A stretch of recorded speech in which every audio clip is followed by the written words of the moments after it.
دہائیوں کا طویل انتظار ختم، لاہور میں بسنت میلہ سج گیا۔ وزیر اطلاعات پنجاب عظمہ بخاری نے پتنگ اڑا کر بسنت فیسٹیول کا آغاز کیا۔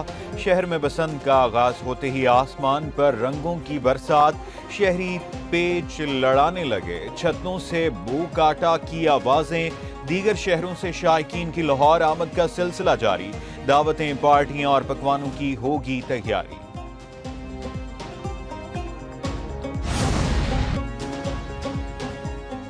لاہور کی فضاؤں میں بسنت کے رنگ، پتنگیں ایک بار پھر لاہور کے آسمان پر واپس آ گئیں۔ بسنت ثقافت، رنگ اور اجتماعیت کی خوبصورت علامت ہے۔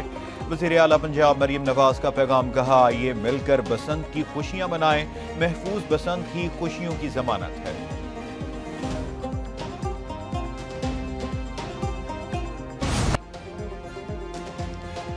آسمان پر رنگ برنگی پتنگوں کی بہار، زمین پر ثقافت کے رنگ، بسنت کے میلے نے لاہور کو چار چاند لگا دیے۔ انتظامیہ نے شہر کے مختلف مقامات سجا دیے۔ صوبائی دارالحکومت میں لبرٹی مارکیٹ کے مقام پر خصوصی سجاوٹ، لبرٹی گول چکر پر بڑی پتنگ نصب کی گئی، جس پر جشن بسنت کا پیغام بھی لکھا گیا۔ شہر کے دیگر مقامات اور شاہراہوں پر بھی آرائش کا اہتمام۔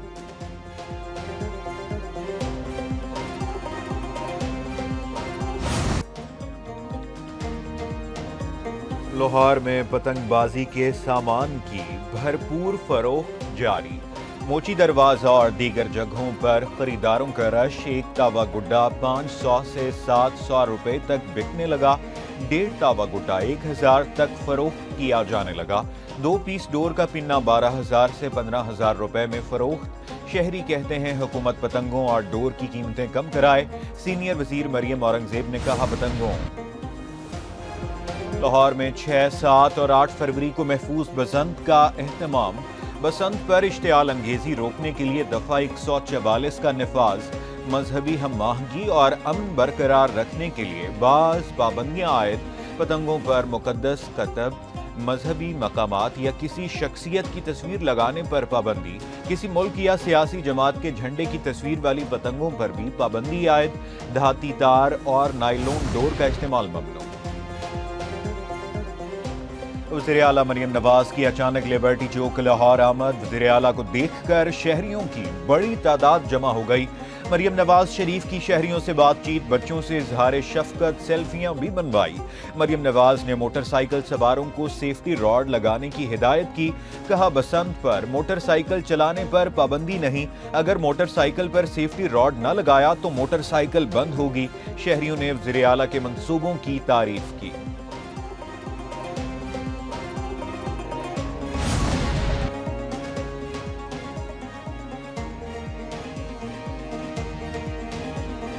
پتنگ بازی پروازوں کے لیے خطرے کا باعث، 6 سے 8 فروری تک نوٹم جاری۔ سول ایویشن اتھارٹی کی لاہور کی حدود میں پروازوں کے متعلق ہدایات، پائلٹس کو علامہ Iqbal airport per take of اور لینڈنگ میں انتہائی محتاط رہنے کی ہدایت۔ لاہور میں بسنت پر ایئرپورٹ سے ملحقہ علاقوں میں پتنگ بازی پر پابندی عائد۔ نادر آباد، گلشن علی کالونی، نشاط کالونی اور بھٹا چوک میں پتنگ بازی ممنوع۔ وزیراعظم شہباز شریف سے ازبکستان کے صدر شوکت مرزیوف کی ملاقات، دونوں ملکوں میں اعلیٰ سطح کے وفود کی سطح پر بھی بات چیت ہوئی۔ وزیراعظم شہباز شریف اور ازبکستان کے صدر شوکت مرزیوف نے مشترکہ اعلامیے پر دستخط کیے۔ پاکستان اور ازبکستان میں تجارت $2 ارب تک لے جانے کا عزم، مختلف شعبوں میں تعاون بڑھانے کے لیے مشترکہ ورکنگ گروپ تشکیل دینے کا فیصلہ، توانائی، دفاع، کان کنی، سیاحت، ثقافت اور تعلیم کے شعبوں میں تعاون بڑھانے پر اتفاق۔ وزیراعظم نے ازبک صدر کو ڈاکٹریٹ کی اعزازی ڈگری دی۔ پاکستان اور ازبکستان میں مختلف شعبوں میں تعاون کے 29 معاہدے، وزیراعظم شہباز شریف اور ازبک صدر شوکت مرزیوف کی تقریب میں شرکت۔ وزیراعظم نے ڈاکٹریٹ کی اعزازی ڈگری اور نشان پاکستان پر ازبک صدر کو مبارکباد پیش کی، کہا پاک ازبک تعلقات وقت کے ساتھ مستحکم ہوئے ہیں۔ تجارت میں اضافے کا پروٹوکول معاشی تعاون کے لیے اہم سنگ میل ہے۔ 5 سالہ پلان کے تحت تعاون کی نئی راہیں تلاش کریں گے۔ ورکنگ پلان پر پیش رفت کا جائزہ لینے کے لیے 3 ماہی بنیاد پر اجلاس ہوگا۔